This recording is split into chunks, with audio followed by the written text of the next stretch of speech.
Já começou a contar? Bom, então eu quero dizer que tudo o que eu vou dizer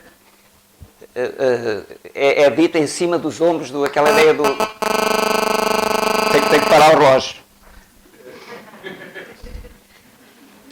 Eu vou empoleirar-me aos ombros do Carlos Filhais. Aquela história que Newton dizia que o homem é aos ombros de gigantes. Eu estou de acordo com tudo o que ele disse e o que eu vou dizer, tanto vou dizer porque ele disse o que disse. Eu não sei nada não trouxe nenhum barco salva-vidas, nenhuma experiência. Também tinha achado que não tinha tempo para contar histórias, mas com as histórias todas que este senhor contou, eu também tenho que contar uma história, senão fiquei de perda relativamente a ele, não é? De modo que vou contar também uma história. Eu, quando estive em Macau, na China, conheci um mestre taoísta. E os velhos começam a repetir as histórias. Não sei se já me ouviram contar esta história aqui. Eu nem disse boa tarde, não há tempo, aquilo está a contar. Então, o mestre taoísta, o que é que ele fazia? Não sei se a Celina, que está aqui, é a minha guia indígena, é daqui de Lama Rosa, veio comigo. Ele punha um passarinho em cima da mão e o pássaro não conseguia levantar voo. Porque, como sabem, os pássaros levantam voo na vertical. E através do impulso que dão sobre as patas para poderem levantar voo, não é? E o mestre taoísta tinha uma sensibilidade espantosa nas mãos e sempre que o passarinho fazia o impulso para levantar voo, ele baixava as mãos, não sei como é que se diz isto em física, umas décimas de milímetro, não é? E baixava, e o pássaro não conseguia levantar voo. Bom, os pássaros levantam voo na vertical, mas os homens não. Os homens precisam de pista para levantar voo como os aviões. A pista dos homens para levantarem voo é a educação e é a escola. Fala-se muito na crise financeira, este senhor falou na crise climática. Eu acho que a verdadeira crise não é essa. A verdadeira crise é a crise dos valores, é a crise do espírito, é a crise das grandes referências. Nós dizemos assim, não há políticos, agora não há grandes líderes políticos. Bom, o que eu digo é que não há grandes pensadores, não há grandes figuras morais, não há grandes exemplos. Aqui, em Portugal, ou noutro sítio qualquer, os valores perderam-se. As pessoas não sabem o que é que quer dizer caráter, não sabem o que é que quer dizer honra, não sabem o que é que quer dizer lealdade, não sabem o que é que quer dizer nobreza. Isso perdeu-se ao mesmo tempo de quê? Com o conhecimento. Perdeu-se com as grandes figuras que eram... Onde está uma grande figura com as grandes figuras que civilizaram o homem, que fizeram a civilização, que foram referências e que a escola passou. Bom, e o que é espantoso é que a escola foi esvaziada dessas referências todas. Portanto, a crise é uma crise de civilização, do meu ponto de vista, uma crise antropológica. E, portanto, nessa medida, é uma crise da educação. Quando eu comecei a escrever sobre educação, com o Carlos Filhais, éramos muito poucos no início a escrever, eu não tínhamos percebido bem o que é que estava a passar. Nós achávamos que havia uma série de equívocos, que as pessoas que estavam a comandar a educação estavam enganadas, que estas ideias que defendiam eram umas ideias que eles pensavam, que iam com essas ideias fazer a grande escola que Portugal precisava, com que Portugal tinha sonhado sempre, a escola do desenvolvimento, a escola da solidariedade, a escola do conhecimento. Pior que a pobreza, meus amigos, é a estupidez e a ignorância. Pensávamos isso, mas eles enganaram-se, estão a seguir pelo caminho errado, porque os resultados eram sempre cada vez piores. Mas finalmente começámos a perceber, eu e o Carlos Filhais, eu tenho insistido muito nisso, começámos a perceber que a escola que as pessoas queriam não era essa escola do desenvolvimento, era esta escola que de facto construíram. Portanto, aquilo que nós chamamos de eduquês, no fundo, não teve sucesso, teve um sucesso espantoso, e a realidade está aí. Está aí na realidade dos nossos jovens, não tenho tempo para falar dos nossos jovens, mas gostaria de falar. E quando eu comecei a perceber mais isto, eu percebi e vi que o programa que foi imposto às escolas portuguesas, ao ensino português nos últimos 30 anos, é um programa que realiza exatamente todos aqueles itens que o Nietzsche escreveu dizendo que eram os itens que conduziam à sociedade nihilista.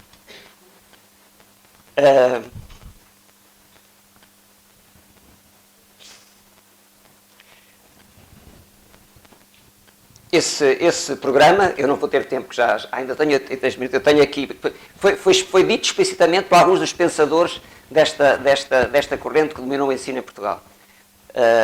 Eu peço que não associem a minha intervenção como nenhuma referência partidária, porque eu abomino igualmente todos estes partidos. Eu acho que todos estes partidos são partidos fascisantes. Fascisantes em que medida? Eu tenho que explicar em que medida. Porque todos eles estão a contribuir para um processo educativo, de alguma maneira, que conduz realmente a uma sociedade fascisante.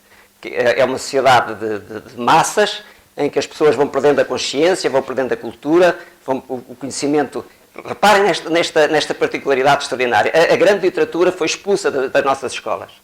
Os Lusíadas, por exemplo, que é nada mais nada menos que uma das grandes obras da literatura universal. Não é da portuguesa, é da universal. Em Macau, os poetas chineses têm uma associação em Cantão, todos os anos vão fazer uma romagem à Gruta de Camões, porque eles conhecem o Camões. Os Lusíadas desapareceram da escola. O grande livro da identidade portuguesa, como pretexto, porque era difícil para os alunos perceber os Lusíadas. Porque para se perceber os Lusíadas é preciso saber história, é preciso saber mitologia, é preciso saber ciência.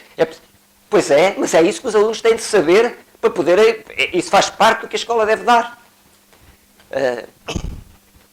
Esta história da Bora atrapalha-me muito. Portanto, o que foi imposto realmente ao ensino foi um programa desse tipo.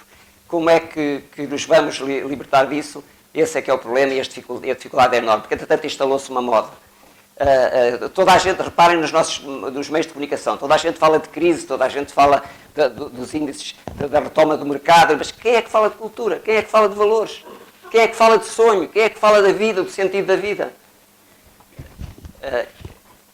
Há uma história chinesa muito interessante que diz que os chineses dizem que as sociedades, quando as escadas dos tribunais estão polidas,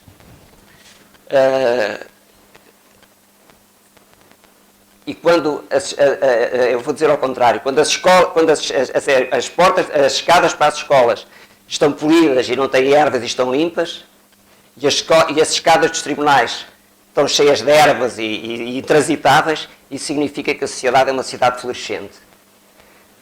Porque, de facto, a escola, como o Carlos Filhais disse, é a possibilidade do acesso a esse ao conhecimento, à cultura, ao espírito, enfim, a toda essa história civilizacional que veio com os anões aos ombros de gigantes que conduziram até hoje. O que é terrível neste momento em Portugal, do meu ponto de vista, e espero que no debate possa, enfim, poder discorrer um pouco mais e justificar algumas das afirmações que fiz, é que, infelizmente, o caminho para as nossas escolas não conduz àquilo que eu acho que a verdadeira escola devia conduzir. Eu estou aqui a falar em Mama Rosa, isso todos os pretextos são bons para vir aqui, porque no fim da Idade Média, no fim da Idade Antiga, quando Roma caiu, o conhecimento foi preservado em alguns sítios, em alguns poucos sítios, eram nos mosteiros. Aí os monges conseguiram, por vezes em sítios recônditos, como no caso da Irlanda, preservar o melhor da civilização humana. Onde é que agora, nesta nossa sociedade, de uma ignorância generalizada, reparem que perguntaram há pouco tempo a um deputado da Assembleia da República quem tinha sido o segundo primeiro-ministro da República Democrática, enfim, já da democracia em Portugal, e ele não sabia. Onde é que esse conhecimento se refugia agora e pode ser preservado à espera que passe este interregno? Porque eu penso que, na verdade, vamos passar por um interregno civilizacional. Outro indicador disso, bom, eu acho que vão sobreviver alguns oásis, devia ser nas universidades, as universidades deviam ser os centros, deviam ser os conventos de hoje, mas, enfim, não vamos ter tempo a falar nas universidades. Há um artigo excelente que apareceu, do meu ponto de vista, que foi publicado no Público de ontem, no suplemento, sobre as universidades, um senhor chamado Diogo Ramada Curto, que eu não sei quem é, aconselho-os a lerem. Ele diz que nas ciências é melhor, eu duvido. Há sítios onde é melhor. É melhor neste grupo do professor Acélio Pato e dos seus discípulos. E em Mama Rosa, isto é um oásis. Talvez o conhecimento fique preservado assim em pequenos oásis, talvez em pequenas ermidas, que não chegam a ser conventos, como esta obra espantosa do professor Acélio Pato. Espero que o tempo afinal dá para muito mais do que nós pensamos. Eu estive aqui a cortei aqui o meu discurso e acabei por ficar... portanto, espero que... E a pergunta que nós muitas vezes colocamos, que eu coloquei quando começamos a escrever, eu e o Carlos, era se vale a pena fazer isto, se vale a pena escrever, se vale a pena continuar a publicar livros, se vale a pena fazer o que o professor Acélio Pato está a fazer. Enfim, eu não sei se vale a pena, não sei o que é que vamos conseguir com isto, mas esse é o nosso dever moral, é um dever moral. E isto são pessoas que sentem exatamente ainda o dever moral. É pela mesma razão que eu continuo a publicar livros e a falar, e a vir aqui também falar convosco. Espero que o debate... Era isto que eu queria dizer, porque tinha passado.